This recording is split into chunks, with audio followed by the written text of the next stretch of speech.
मित्रों, आज की यह वीडियो ज्ञानवर्धक बातों पर आधारित है। ऐसे हालात जो लगभग हर इंसान अपने जीवन में महसूस करता है, और वह हैं मजबूरियां। आज की इस वीडियो में हम जानेंगे कि मजबूरियों से लड़ने का सही तरीका क्या है।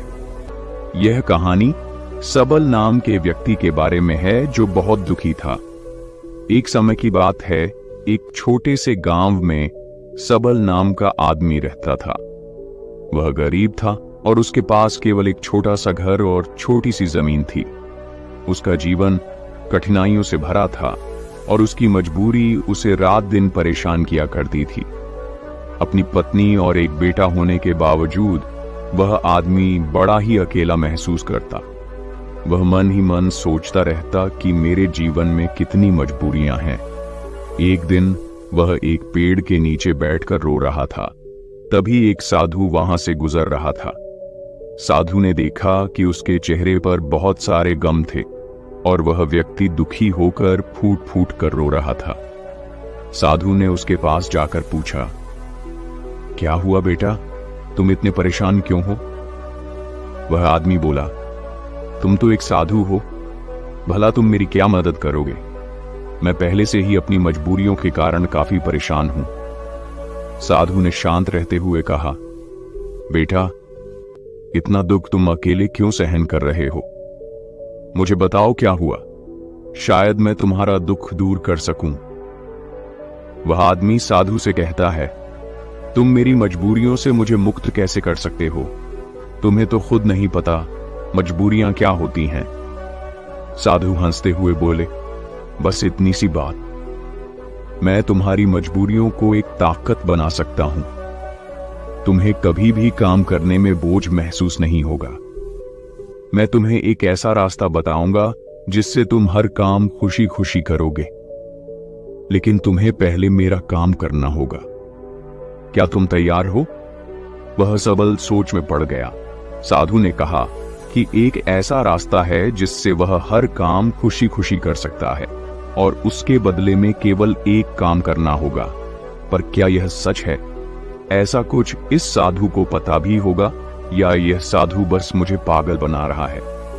सबल ने कुछ देर सोचकर उस साधु को मना किया, ये कहते हुए कि मुझे नहीं लगता कि तुम ऐसा कुछ बता सकते हो। सबल मना करके वापस घर लौट आया। कुछ दिनों तक तो उसके दिमाग में वह साधु की बातें घूमती रही, लेकिन धीरे धीरे वह उस साधु और उसकी बातों को भूलता गया। उसके दिमाग से साधु भी धीरे धीरे निकलता गया। वह फिर से अपने रोज के दिनचर्या में वापस चला गया। फिर कुछ महीनों बाद उसे एक दिन अपना मित्र मिला।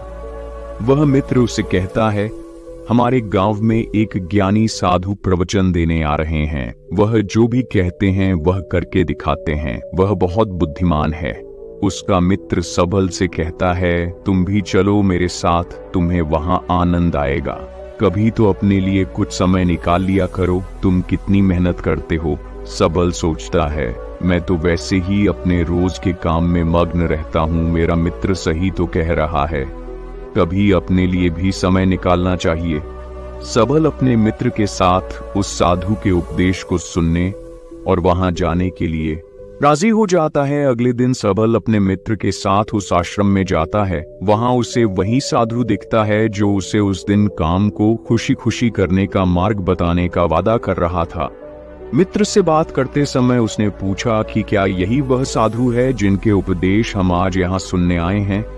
उसके मित्र ने पुष्टि की कि हाँ, यह साधु वाकई महान है और उनके पास ज्ञान की अमूल्य धारा है, और तो और उसके पास तो स्वयं राजा भी ज्ञान लेने आते हैं। सबल अपने मित्र से कहता है कि मैं इस साधु से मिल चुका हूं।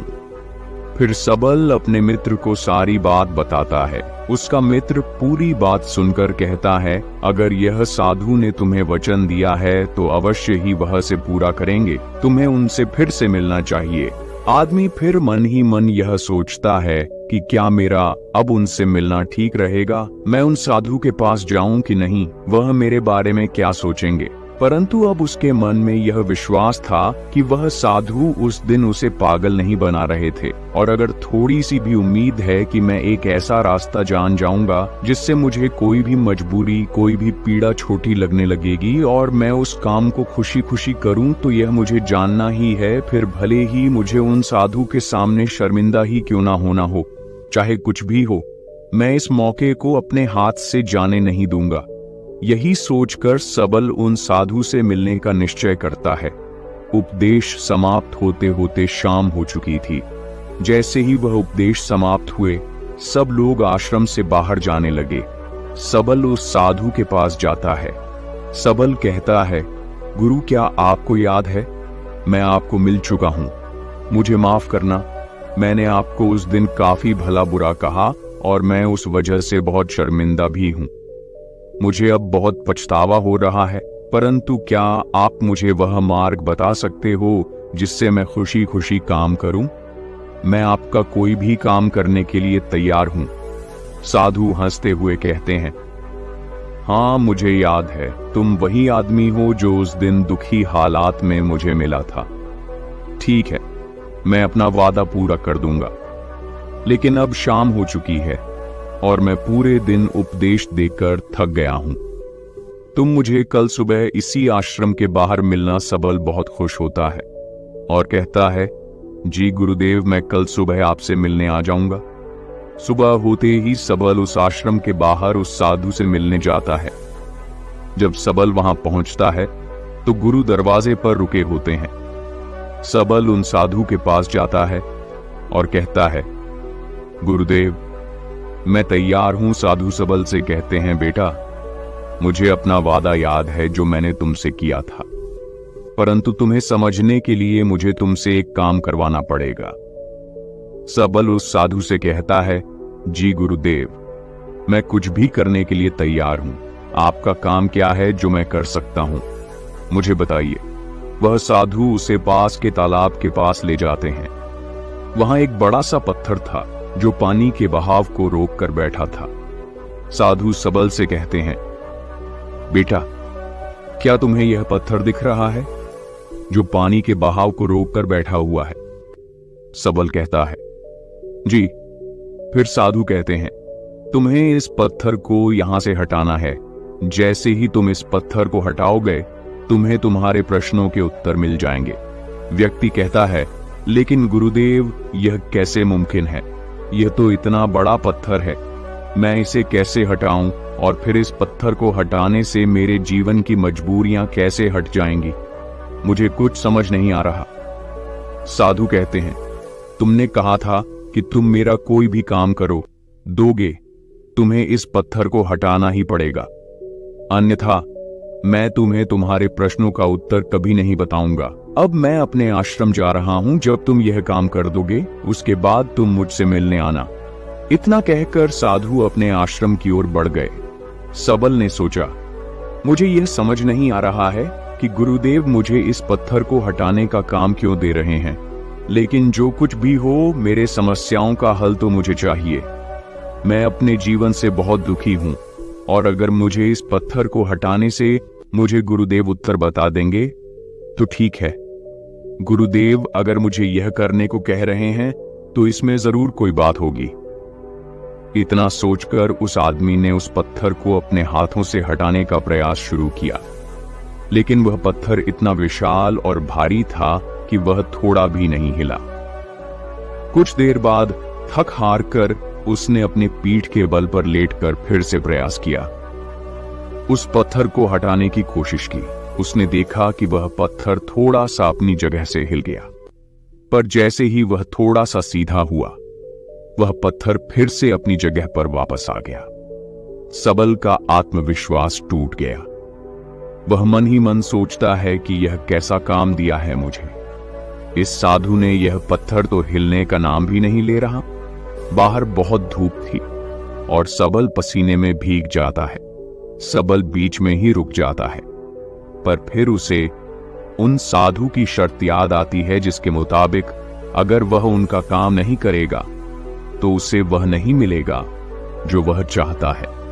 यह काम करना भी एक प्रकार की मजबूरी ही थी।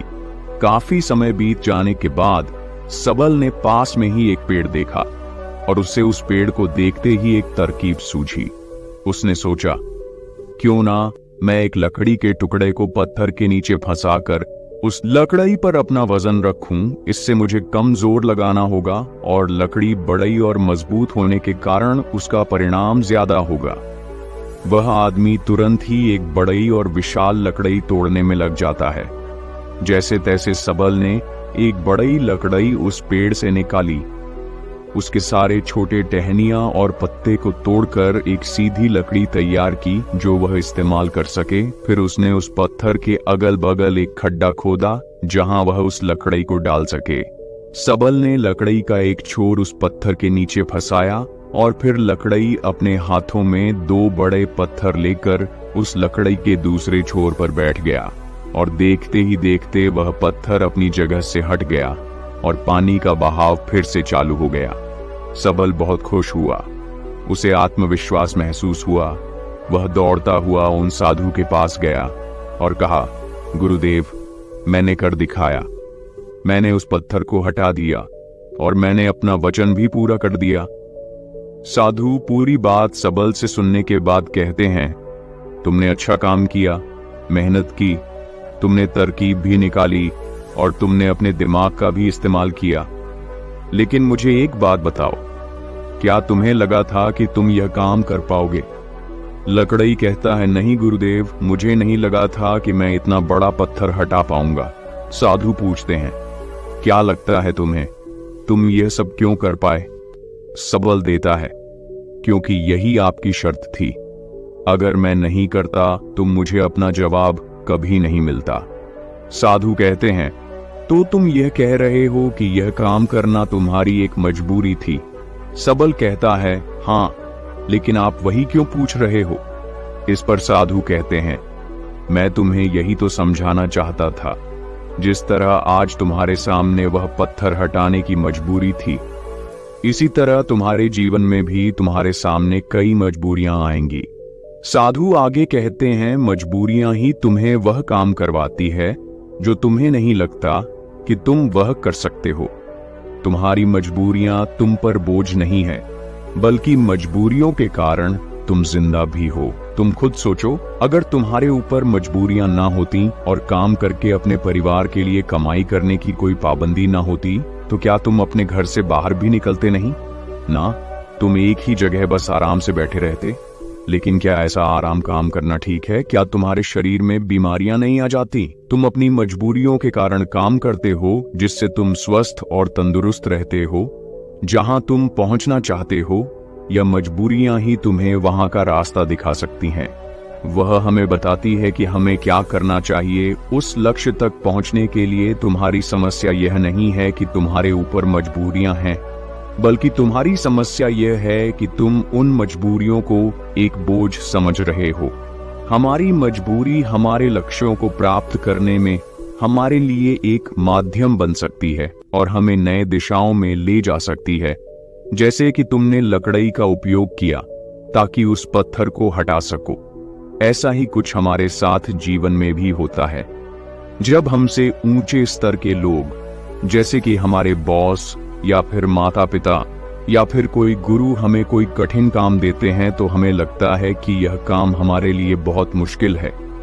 जब तुम्हारे व्यापार में कोई विरोधी व्यापारी तुम्हारी तकलीफें बढ़ा देता है, जो तुम्हारे लिए मुश्किल होता है, तो तुम कैसे उसका सामना करोगे? अक्सर हम नहीं चाहते कि ऐसी समस्याएं हमारे सामने आएं, लेकिन सच्चाई तो यह है कि वह हमारे सामने हैं और हमें हमारे लक्ष्यों को प्राप्त करने से रोक रही है।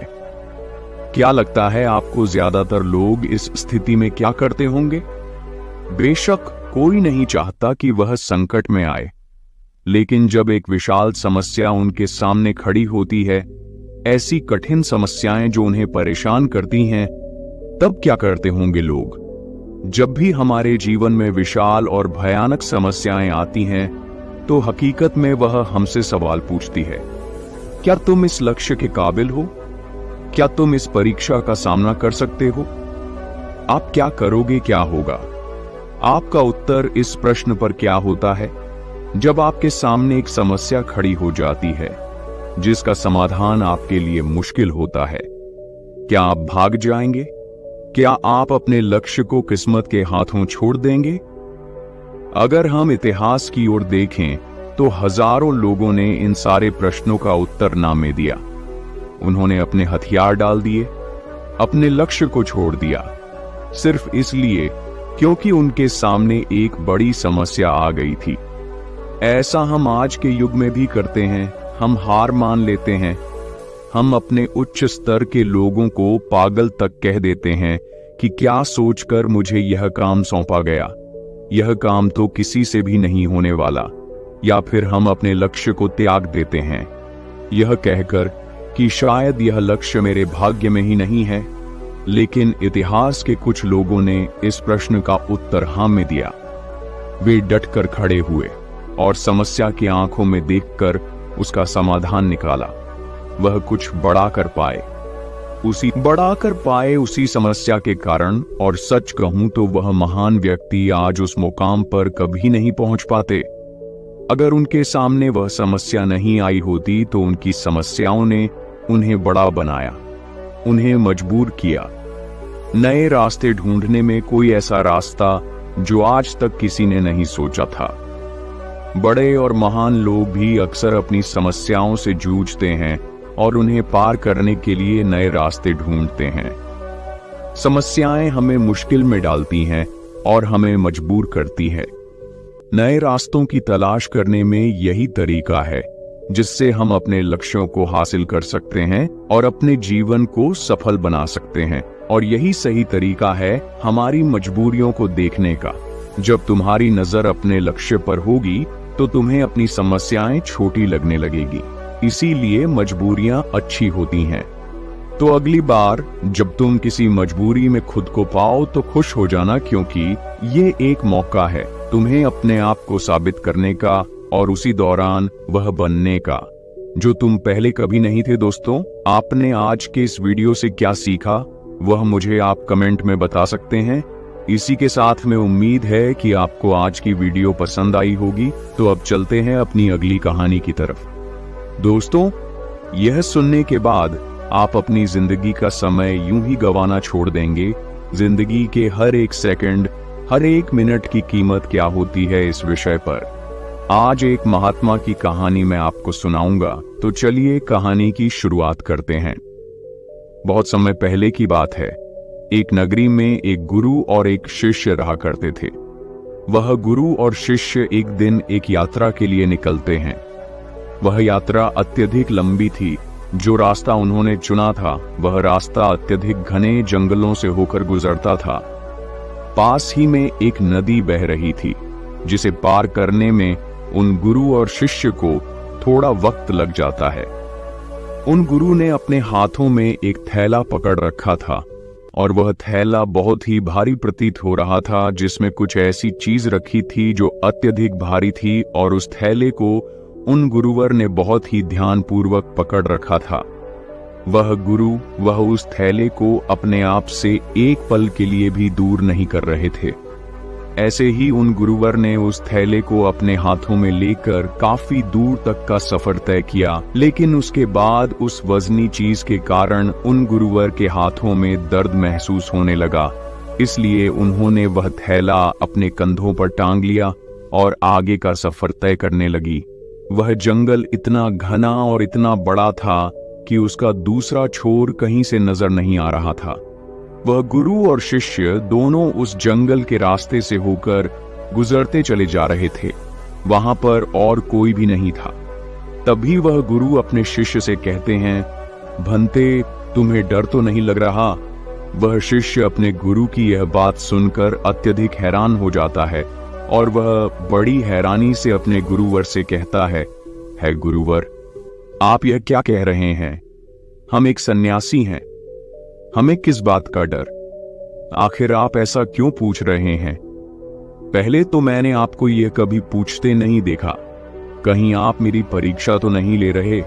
इस पर गुरुवर अपने उस शिष्य से कहते हैं, नहीं, मैं तो बस यह जानना चाहता था कि इतने घने जंगल में हम कब से चले जा रहे हैं।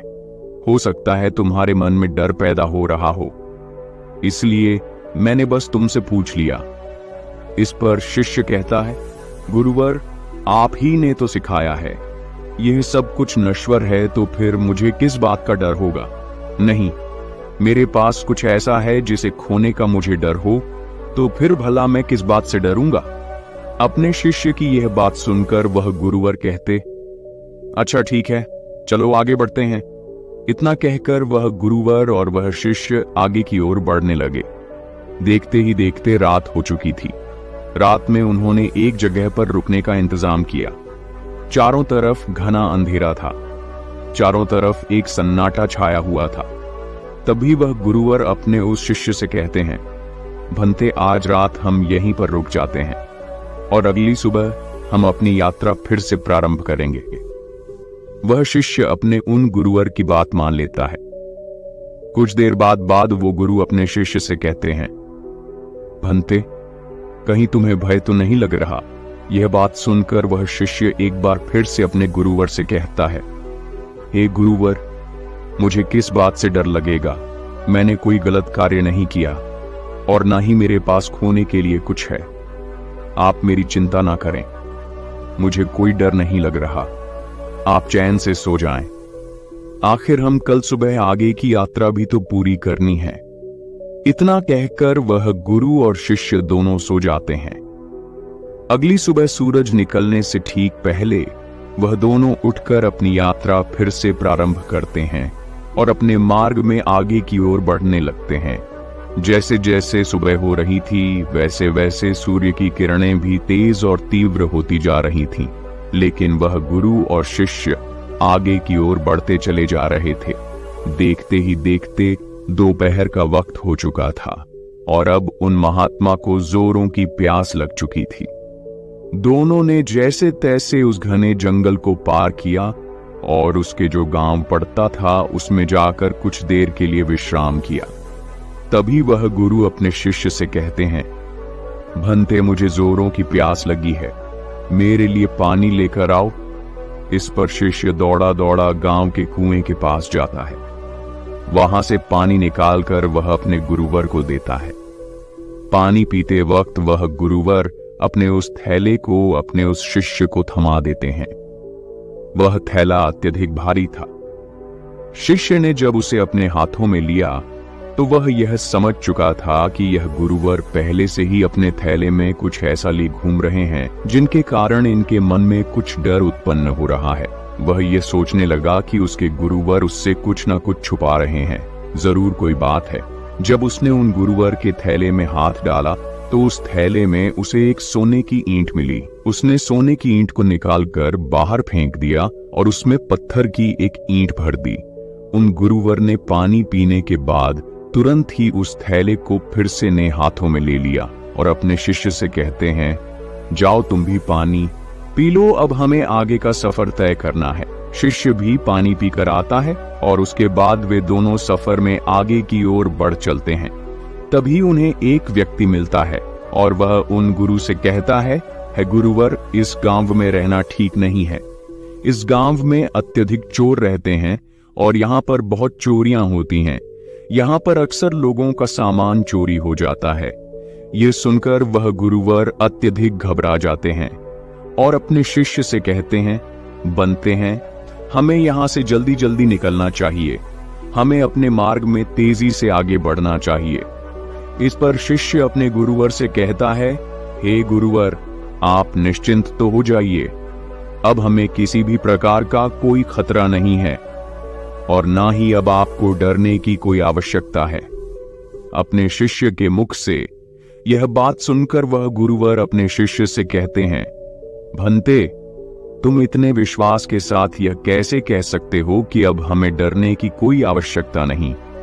इस पर शिष्य अपने गुरु से कहता है, हे गुरुवर, जिस सोने की ईंट के कारण आप घबरा रहे थे, जिसे आपने शुरू से लेकर अब तक ढोया था, जिसका वजन आप लेकर इधर उधर घूम रहे थे, उसे मैंने कब का फेंक दिया है, इसलिए वह खतरा अब टल चुका है। अब वह खतरा हमारा पीछा नहीं कर सकता, इसलिए आप निश्चिंत हो जाइए और अब आपको डरने की भी कोई आवश्यकता नहीं। अपने शिष्य की यह बात सुनकर वह गुरु अपने थैले में हाथ डालकर देखते तो उन्हें एक साधारण सा पत्थर मिलता है। तब वह अपने शिष्य से कहते हैं, भंते, इसमें जो सोने की ईंट थी वह कहां गई? इस पर वह शिष्य कहता है गुरुवर, जो आपकी परेशानी का कारण बना हुआ था, जो आपकी डर का कारण बना हुआ था, मैंने उससे निकाल कर फेंक दिया है और उसकी जगह पर यह पत्थर की ईंट मैंने आपके थैले में रख दी थी ताकि आपको इसके बारे में जानकारी ना हो सके। इस पर वह गुरु कहते हैं, अर्थात इतनी देर से मैं केवल एक पत्थर का बोझ धो रहा था, एक पत्थर को लिए घूम रहा था और अकारण ही परेशान हो रहा था, डर रहा था, घबरा रहा था। इस पर शिष्य कहता है, हे गुरुवर, आप तो व्यर्थ ही चिंतित हो रहे थे। वह सोने की ईंट भी हमारे किस काम की? वह तो हमारे लिए नश्वर है, व्यर्थ है। हमारे लिए तो सब एक समान है। इस पर वह गुरु अपने उस शिष्य से कहते हैं, भंते, तुम सही कहते हो, मैं तुम्हारी बात समझ चुका हूं। तुमने एक शिष्य होकर मुझे इतनी अच्छी सीख दी है। मैं तुम्हारी समझदारी से अति प्रसन्न हूं। मुझे खुशी है कि तुम मेरे शिष्य हो। इस पर वह शिष्य कहता है, हे गुरुवर, आप ही ने सिखाया था, भय जैसी कोई चीज नहीं होती। यह तो हमारी मान्यता है जिसे हम कई वर्षों से यूं ही मानते चले आ रहे हैं। लेकिन यदि हम ध्यान से वास्तविकता को देखेंगे तो सत्य का ज्ञान होगा कि ऐसा कुछ नहीं होता। यदि व्यक्ति के भीतर भय बसा हुआ है तो कोई चीज उसे डरा सकती है, और यदि व्यक्ति भीतर से कमजोर नहीं है, ताकतवर है, तो उसे कोई नहीं हरा सकता। जरूरत है तो खुद को यह बताने की कि हम जो कुछ भी सोच रहे हैं, हमारे भीतर जो कुछ भी चल रहा है, यह सब एक कल्पना है और कुछ नहीं, जिसे हम बेवजह ही कई वर्षों से ढो रहे हैं, इसका वजन संभाल रहे हैं। एक बार की बात है, एक बार एक गुरु अपने सभी शिष्यों को उपदेश दे रहे थे।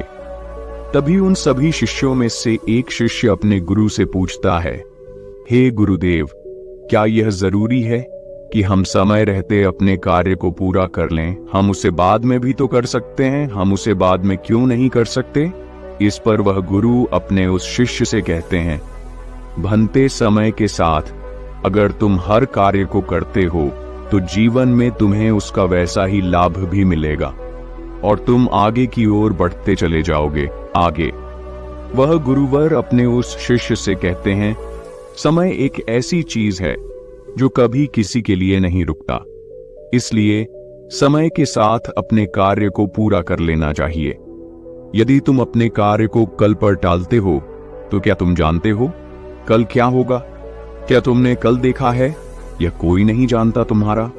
आज तुम्हारे पास है, इसीलिए इस पर ध्यान दो, क्योंकि यदि यह समय निकल गया तो फिर कभी यह वापस नहीं आएगा। इस पर वह शिष्य कहता है, पर है गुरुवर, ऐसा क्यों होता है? हम उस कार्य को बाद भी क्यों नहीं कर सकते? इस पर गुरुवर अपने उस शिष्य से कहते हैं, क्योंकि हर कार्य को करने का एक निश्चित समय होता है। इसे और अच्छे से समझाने के लिए मैं तुम्हें एक कहानी सुनाता हूँ। इस कहानी को ध्यान पूर्वक सुनना और समझने का प्रयास करना। एक समय की बात है, एक सबल नाम का व्यक्ति था जिसका एक बेटा भी था और उसका बेटा बहुत आलसी था। वह कभी भी किसी कार्य को समय पर पूरा नहीं करता था। एक काम करता और उसके बाद वह भाग जाता और घर पर भी वह वापस नहीं आता। इसी तरह उसका कार्य अधूरा रह जाता। जब वह अगले दिन उस कार्य को पूरा करने जाता तो उसका काम और भी ज्यादा बढ़ जाता। वह किसी भी कार्य को मेहनत और लगन के साथ पूरा नहीं कर पाता था और यह बात उसके पिता को बहुत अच्छे से पता थी कि उसका बेटा किसी भी कार्य को पूर्ण रूप से नहीं करता, ना ही किसी काम को सही ढंग से करता है। इस कारण वह व्यक्ति अत्यधिक चिंतित रहता। उसे यह समझ नहीं आ रहा था कि अपने बेटे को कैसे समझाए कि हर कार्य को उचित समय पर पूरा कर लेना चाहिए। देखते ही देखते समय बीत गया और वह व्यक्ति बूढ़ा हो चुका था। उसकी आय हो चुकी थी और अब उसे यह चिंता सताने लगी थी कि उसके बेटे को कौन संभालेगा, उसे कौन समझाए कि कैसे कोई कार्य सही समय पर और सही ढंग से करना चाहिए।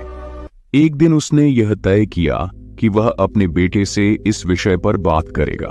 उसी दिन शाम को खाने के वक्त वह व्यक्ति अपने बेटे को अपने पास बुलाता है और उसे समझाते हुए कहता है, बेटा, तुम जानते हो हम सब किसान हैं और किसानी करके ही हमारा पेट भरता है और हमारा जीवन भी इसी से चल रहा है। मैं जब तक स्वस्थ था मैंने पूरी लगन और मेहनत के साथ इस कार्य को पूरा किया है, लेकिन अब मैं बूढ़ा हो चुका हूँ, मेरी उम्र हो चुकी है, अब मैं तुम्हारा साथ नहीं दे सकता और न जाने कब अब मेरा अंतिम समय भी आ जाए। फिर मेरे बाद इस काम को कौन देखिएगा, कौन तुम्हारे परिवार को खिलाएगा, उसका ध्यान रखेगा। इसलिए मैं हता हूं कि तुम अभी से अपनी जिम्मेदारियां समझ लो और मेरा सारा कार्यभार आज से तुम संभाल लो। उस व्यक्ति के मुख से यह सारी बातें सुनकर उनका बेटा थोड़ा भावुक हो जाता है। तभी आगे उसका पिता उससे कहता है, तुम्हें अब से अपनी हर जिम्मेदारी को समझना होगा, अपने कर्तव्यों का पालन करना होगा, हर काम को स्वयं से करना होगा और यदि तुम अपने सभी कार्यों को समय पर पूरा कर लोगे तो निश्चित तौर पर तुम्हें सही और अच्छे फल भी मिलेंगे। इस पर वह लड़का थोड़ा सा क्रोधित होकर अपने पिता से कहता है, पिताजी, आप क्या कहना चाहते हैं? आपको क्या लगता है मैं अपना कोई कार्य पूरा नहीं करता? मैं खेत में जाता हूं, वहां रहता हूं, वहां की देखभाल करता हूं, घर के कामों के लिए भी जगह जगह जाता हूं। तो क्या यह सब कार्य नहीं है? क्या इन सबको कार्य नहीं कहते? और क्या इन्हें मैंने बिना मन के ही पूरा किया है? इस पर उसके पिता कहते हैं, बेटा, मैं जानता हूं कि तुम रोज खेत जाते हो, लेकिन मुझे यह भी पता है कि तुम वहां जाकर एक पेड़ की छाया में सो जाते हो और अपना समय बर्बाद कर देते हो। मैंने खुद कई बार तुम्हें खेतों में सोते हुए देखा है और तुम कहते हो कि तुम घर के कामों के लिए बाजार जाते हो। मैंने तुम्हें कई बार बाजार के बहाने अपने मित्रों से मिलते हुए देखा है, उनसे घंटों बातें करते हुए देखा है, लेकिन तुम एक पल के लिए यह नहीं सोचते कि घर पर बूढ़े माँ बाप हैं, उनका भी तो ख्याल रखना आवश्यक है। अपने पिता के मुख से यह सारी बातें सुनकर वह लड़का शांत हो जाता है, क्योंकि उसके पास अब कहने के लिए कुछ नहीं बचा था। वह चुपचाप अपने पिता की बात सुनता है। उसके पिता आगे कहते हैं, अपना हर कार्य पूरे मन, लगन और ईमानदारी के साथ करना चाहिए, क्योंकि ऐसा ना करके तुम किसी और को नहीं बल्कि खुद को ही धोखा दे रहे हो, जो तुम्हारे लिए आगे बढ़कर बड़ी समस्या बन जाएगी।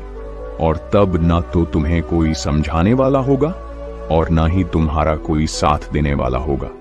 कल को यदि हम ना रहे तो तुम क्या करोगे? इसलिए समय रहते अपने कार्यों को संभाल लो और ईमानदारी और मेहनत के साथ अपना कार्य पूरा करो। मेरा काम तुम्हें केवल मार्ग दिखाना है और मैं तुम्हें केवल मार्ग ही दिखा सकता हूं। उस पर तुम्हें खुद ही चलना होगा, उसका अनुभव तुम्हें खुद ही प्राप्त करना होगा और यह सब तुम पर निर्भर करता है। यदि तुम मन, लगन और ईमानदारी के साथ अपना कार्य करोगे तो तुम्हारा मन हमें प्रसन्न रहेगा, तुम हमेशा खुश रहोगे, क्योंकि तुमने अपने कार्य में अपना 100% दिया है। इसलिए तुम समय के साथ आगे भी बढ़ते चले जाओगे और यदि तुम समय बर्बाद करोगे तो समय भी तुम्हें एक दिन अवश्य बर्बाद कर देगा, क्योंकि समय किसी का इंतजार नहीं करता। इसलिए अपनी गलतियों को समझो, उन्हें सुधारो, अभी भी समय है। इतना कहकर उस लड़के के पिता वहां से चले गए और वह लड़का भी अपने कमरे में सोने चला गया। लेकिन अब भी वह लड़का अपने पिता की बातों पर ध्यान नहीं देता। ऐसे ही कुछ दिन और बीत गए। कुछ दिनों के बाद उसके माता पिता की तबीयत अचानक खराब हो गई और उनकी अचानक मृत्यु हो गई। माता पिता के जाने के बाद वह पूरी तरह से अकेला हो चुका था। अब उसके साथ कोई नहीं था, उसका किसी चीज में मन नहीं लगता। वह रात रात तक जागता रहता, सोचता रहता कि उसने क्यों अपने पिता की बातें नहीं मानी। यदि उसने अपने पिता की बात मान ली होती तो आज वह हर कार्य को पूरे मन, लगन और ईमानदारी के साथ कर पाता। लेकिन जब भी वह कोई कार्य करने जाता तो उसे कुछ आता ही नहीं था, क्योंकि उसने तो कभी ठीक ढंग से काम किया ही नहीं था। इस कारण उसे कुछ भी झांत नहीं था, उसने कुछ सीखा ही नहीं था। देखते ही देखते ऐसे ही समय बीत रहा था और वह जिन मित्रों के साथ घूमा करता, बातें किया करता, वह भी अब धीरे धीरे कामों पर जाने लगे थे और किसी के पास एक दूसरे के लिए इतना समय भी नहीं था कि वो एक दूसरे के साथ बैठकर बातें कर सके। समय बिता, वह जब एक साथ मिलकर बातें करते तो वे सभी केवल अपने कामों की ही बात किया करते थे, लेकिन वहां पर यह लड़का बिल्कुल चुपचाप रहता, क्योंकि इसने अपने जीवन में कुछ नहीं किया था, जिस कारण यह वहां से क्रोधित होकर वापस चला जाता है और अब उसे पछतावा होता है कि उसने अपने जीवन में कुछ नहीं किया, जबकि उसके सारे मित्र धीरे धीरे आगे बढ़ रहे हैं। वह अपने जीवन में कुछ अलग कर रहे हैं और वह अब भी वहीं का वहीं है। उसने तय किया कि अब से वह खेतों में खूब मेहनत करेगा, जैसा उसके पिता ने कहा था। पूरी लगन और मेहनत के साथ वह अपने कार्य को पूरा करेगा। अगले दिन से उसने खेतों में जाना शुरू किया और अपने कार्य को करने का प्रयास किया, लेकिन उसने तो पहले कभी किसी कार्य को किया ही नहीं था, जिस कारण उसे यह समझ नहीं आ रहा था कि वह क्या करे, कैसे करे, जिस कारण निराश होकर वह वापस घर लौट जाता है और रात के बाद वह अपने मित्रों के बारे में सोचता है कि सब कुछ काम कर रहे हैं, कुछ अलग कर रहे हैं, वे सब आगे बढ़ रहे हैं और मैं अकेला हूं। मेरा साथ देने वाला कोई नहीं है। मैंने अपने जीवन में कुछ नहीं कर पाया। यदि मैंने अपने पिता की बात मान ली होती तो आज मैं भी अपने जीवन में कुछ कर रहा होता। यह सोचकर वह अपने पिता को याद करने लगा और फूट फूट कर रोने लगा। उसने अपने पिता की एक भी बातों पर अमल नहीं किया था और यही वजह थी कि आज वह बहुत चिंतित था, बहुत परेशान था और उसका साथ देने वाला भी कोई नहीं था। वह रात रात भर यूं ही सोचा करता, परेशान रहता, चिंतित रहता और जब सुबह होती तो वह खेतों में जाकर मेहनत करने का प्रयास करता, लेकिन उसे कुछ समझ ही नहीं आ रहा था। एक दिन वह अपने घर पर बैठकर इसी चिंता में डूबा हुआ था। तभी उसे ख्याल आया कि इतना सोचने और परेशान होने से कुछ नहीं होगा। अभी इतनी देर नहीं हुई है, मैं जरूर कुछ कर सकता हूं। मुझे अपने पिता की बातों का पालन करना होगा। मैं जो गलती कर चुका हूं उसे मुझे सुधारना होगा, आगे बढ़ना होगा। उस दिन वह यह तय करता है कि यदि मैंने अब तक कुछ नहीं किया, लेकिन अब मैं अवश्य कर सकता हूं। मैंने अब तक किसी की नहीं सुनी, लेकिन अब मैं दूसरों की बात जरूर सुनूंगा और खूब मन लगाकर मेहनत करूंगा। उसने अगले दिन सुबह से ही अपने खेत पर जाना शुरू किया और अपने आस पड़ोस के लोगों से खेती के बारे में जानकारी इकट्ठा की और जैसा जैसा उसे बताया गया था उसने ठीक वैसा ही किया। उसने खूब मेहनत की। उसने अपने कामों पर ध्यान देना शुरू कर दिया। जो काम उसे नहीं आता था वह उससे किसी से पूछ लेता था और फिर उस पर कार्य करता था। धीरे धीरे उसने मेहनत की महत्वता को समझ लिया था, समय की महत्वता को समझ लिया था। वह धीरे धीरे मेहनत और लगन के साथ अपने कार्य को पूरा करने लगा और ईमानदारी के साथ वह आगे भी बढ़ने लगा। इतना कहकर उन गुरुवर ने इस कहानी को यहीं पर समाप्त कर दिया और आगे अपने उस शिष्य से कहते हैं, भंते, यदि उस लड़के ने सही समय रहते ही अपने पिता की बात माननी होती तो वह पहले ही अपने जीवन में आगे बढ़ चुका होता। उसके लिए तरह तरह के दरवाजे खुल चुके होते। लेकिन जब वह पूरी तरह से टूट गया, हार गया, अपने पिता की बात याद आने पर जब उसे पछतावा हुआ, तब उसे यह एहसास हुआ कि उसने गलती की है और उसे सुधार चाहिए।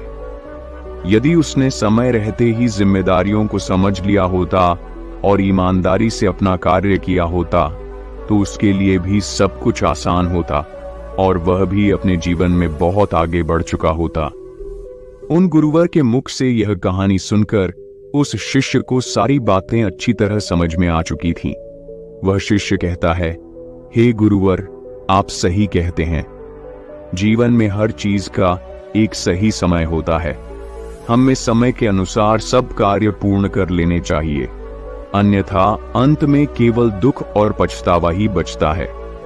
आगे वह गुरुवर अपने उस शिष्य से कहते हैं, हमेशा ध्यान रखना, व्यक्ति को सदैव अपने काम के प्रति जिम्मेदारी से अपने कार्य को पूरा करना चाहिए। अपने कार्य के प्रति ईमानदार होना चाहिए, तभी वह जीवन में आगे बढ़ सकता है। अन्यथा इतना कहकर वह गुरु शांत हो गए और वह शिष्य भी अपने और गुरु को प्रणाम करके वापस बैठ गया। तो दर्शकों, चलिए अब जिंदगी से दुखों को पूरी तरह से खत्म कैसे किया जा सकता है,